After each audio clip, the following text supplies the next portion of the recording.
bulan awal kali ya, bahwa puasa, kalau puasa itu benar, berarti kita akan menjadi manusia yang lebih sensitif, lebih memiliki tingkat empati yang lebih tinggi, begitu Pak Kiai ya, maksudnya ya. Ya, baik. Sekarang kami akan memberikan kesempatan juga nih buat audiens yang ada di masjid ini, Masjid Pondok Indah. Silakan, ada yang mau bertanya. Oh, dari tadi bapak-bapak semua, kata kesempatan sama ibu-ibunya ya, Pak ya. Baik. Kebetulan sudah ada warga Pondok Indah juga nih, ada Mbak Maya Estianti. Assalamualaikum Mbak Maya. Waalaikumsalam warahmatullahi wabarakatuh. Boleh bertanya ya? Ya boleh Mbak Maya, silakan Mbak. Silakan, pertanyaannya apa Mbak Maya? Assalamualaikum warahmatullahi wabarakatuh. Saya cuma mau bertanya bahwa bagaimana cara kita menjaga kelembutan hati agar tetap konsisten, apalagi selama Ramadan dan juga mungkin setelah Ramadan ini. Misalnya seperti saya kan banyak sekali ujian-ujian hidup ya. Bagaimana cara kita mempertahankan konsistensi kelembutan hati ini gitu. Dan yang kedua adalah bagaimana tuntunan untuk anak-anak agar mereka mau juga belajar melembutkan hati. Subhanallah. Ya baik, terima kasih banyak ya Mbak Maya ya. Ini yang kedua, bagaimana cara menuntun anak-anak supaya anak-anak juga bisa belajar mengenai kelembutan hati, begitu ya Mbak Maya? Silakan Pak Kiai. Iya, yang pertama tentang konsistensi. Bagaimana setelah kelembutan itu kita peroleh, kita konsisten di situ. Istiqomah ini memang bukan perkara mudah, sebab pasang surut itu selalu terjadi. Dan manusia punya kecenderungan dalam Al-Quran, kalla innal insana la yatgha ar-ra'ahu istaghna. Manusia sering lupa diri kalau merasa mapan. Baik kemapanan itu karena faktor kemampuan intelektual, kekuasaan, atau karena kekuatan materi. Dikala itu orang bisa mengalami proses degradasi, yang tadinya santun bisa tidak santun, yang tadinya rendah hati bisa sombong, yang tadinya pelit bisa pemurah, bisa jadi pelit. Terjadi proses degradasi. Nah, untuk mengatasi itu yang diperlukan adalah sikap istiqomah. Sikap istiqomah itu kembali kepada prinsip dasar bahwa apapun yang kita miliki, yang saya katakan kemarin, adalah sekadar titipan saja dari Allah Subhanahu wa ta'ala. Yang kedua, bagaimana mendidik anak-anak kita agar juga menjadi santun. Saya kira memang sejak dini al-bait madrasatul ula, rumah tangga adalah sekolah yang pertama, yang gurunya adalah ibu dan bapaknya. Karena itu dari kedua ibu dan bapak itulah sikap santun itu harus ditularkan. Anak sebelum kenal TK, dia kenal rumah tangganya. Sebelum kenal bapak ibu guru di sekolah, dia kenal ibu bapaknya. Itulah gurunya. Sehingga kalau penalaran dan penularannya yang tidak baik, itu akan membekas ke jiwanya. Kalau bahasa anak Betawi dulu katanya, kalau bapak kalong anak kampret, kalau bapak nyolong anak nyopet. Fotokopi bagaimana aslinya, walaupun tidak seperti itu hakikatnya, karena dalam sejarah, coba anak Nabi kadang-kadang tidak santun loh Pak. Kan'an tuh anaknya Nabi Nuh ya, istri Nabi kadang tidak santun, istrinya Nabi Lut. Paman Nabi tidak santun, pamannya Nabi Muhammad, Abu Jahal, Abu Lahab.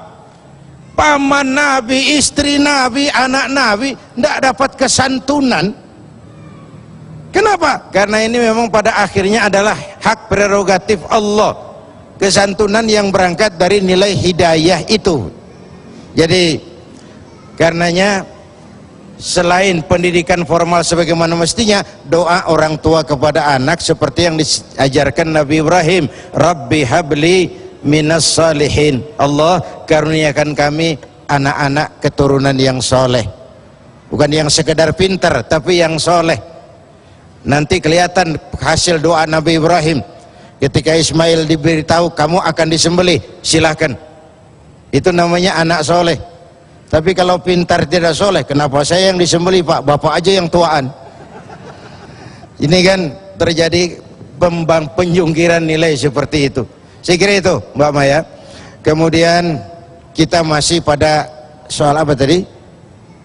Ya, mengenai masalah puasa tadi Pak Kiai. Iya. Bagaimana puasa ini kan bisa melunakkan hati. Langkah-langkah konkretnya nih Pak Kiai tadi sudah dijelaskan. Kira-kira apa nih wejangan dari Pak Kiai ya supaya kita benar-benar bisa menjalankan puasa ini Iya. dengan baik. Tapi sebelumnya Pak Kiai, kita mungkin masih berikan kesempatan lagi kepada yang mau bertanya. Silakan mungkin Mbak Maya mungkin masih ada yang ditanyakan atau sudah puas dengan jawabannya? Baik, sudah. Mbak Maya sering setiap hari berdoa kan untuk anak-anaknya kan ya Mbak Maya ya? Berdoa untuk maksudnya, Ya maksudnya tadi Robi Habli Minas Solihin untuk mendapatkan kalau berdoa untuk anak-anak sih setiap hari pasti. Iya. Harus wajib. Karena doa ibu saya yakin paling makbul. Subhanallah. Baik, mudah-mudahan Ramadan ini bawa keberkahan ya Mbak Maya ya. Amin, amin, amin. Baik, silakan. Ya, mungkin ibu-ibu ada yang mau bertanya mungkin? Masa cuma Mbak Maya, ada lagi yang mau bertanya? Silakan. Ibu-ibunya? Bapak-bapaknya sih banyak nih dari tadi angkat tangan. Saya kasih kesempatan sama ibu-ibu. Tidak ada? Baik, Bapak silakan satu pertanyaan terakhir. Assalamualaikum warahmatullahi wabarakatuh. Nama saya Nanang Gunawan dari Tanjung Barat.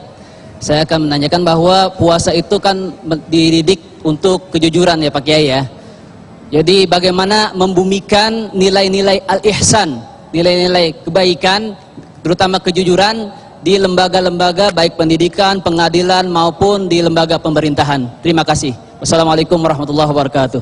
Waalaikumsalam. Ini sekalian curhat nih sebenarnya ini. Harapan kita semua nih Pak Kiai, bagaimana benar-benar menilaikan atau menanamkan nilai kejujuran ini dalam setiap, mungkin dalam setiap sendi kehidupan bernegara kali ya Pak ya.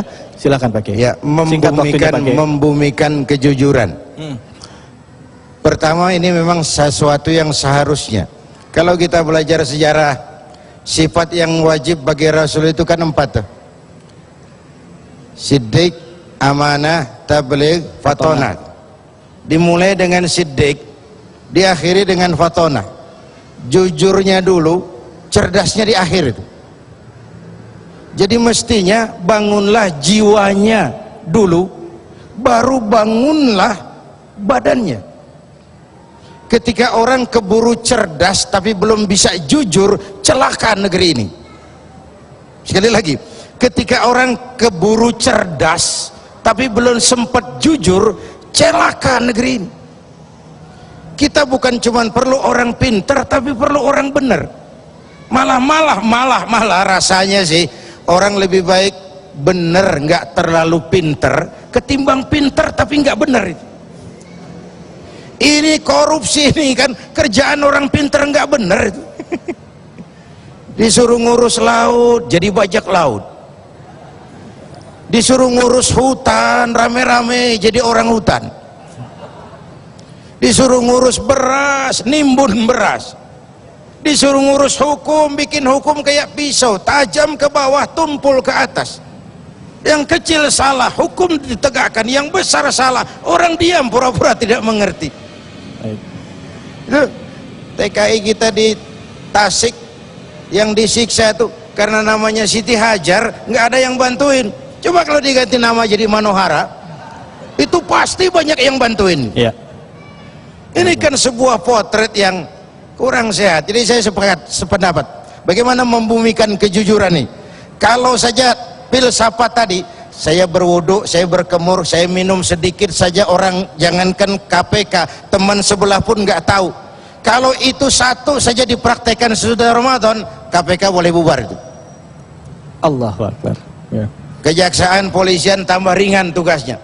Tapi kan sekarang nekat orang tuh, lo korupsi ya? Iya. Tuhan kan tahu, biarin. Tuhan mah tahu nggak ribut kan. Baik Pak Kiai. Kacau kalau sudah kayak begini. Baik Pak Kiai. Terima kasih banyak Pak Kiai. Mudah-mudahan ini jadi perenungan untuk kita semua sehingga kita bisa menjadi manusia-manusia yang jujur ya Pak Kiai ya. Baik pemirsa, jangan kemana-mana, kita akan berdoa bersama dengan Pak Kiai Haji Zainuddin MZ setelah jeda berikut ini. Jadi tetaplah di Tablik Akbar.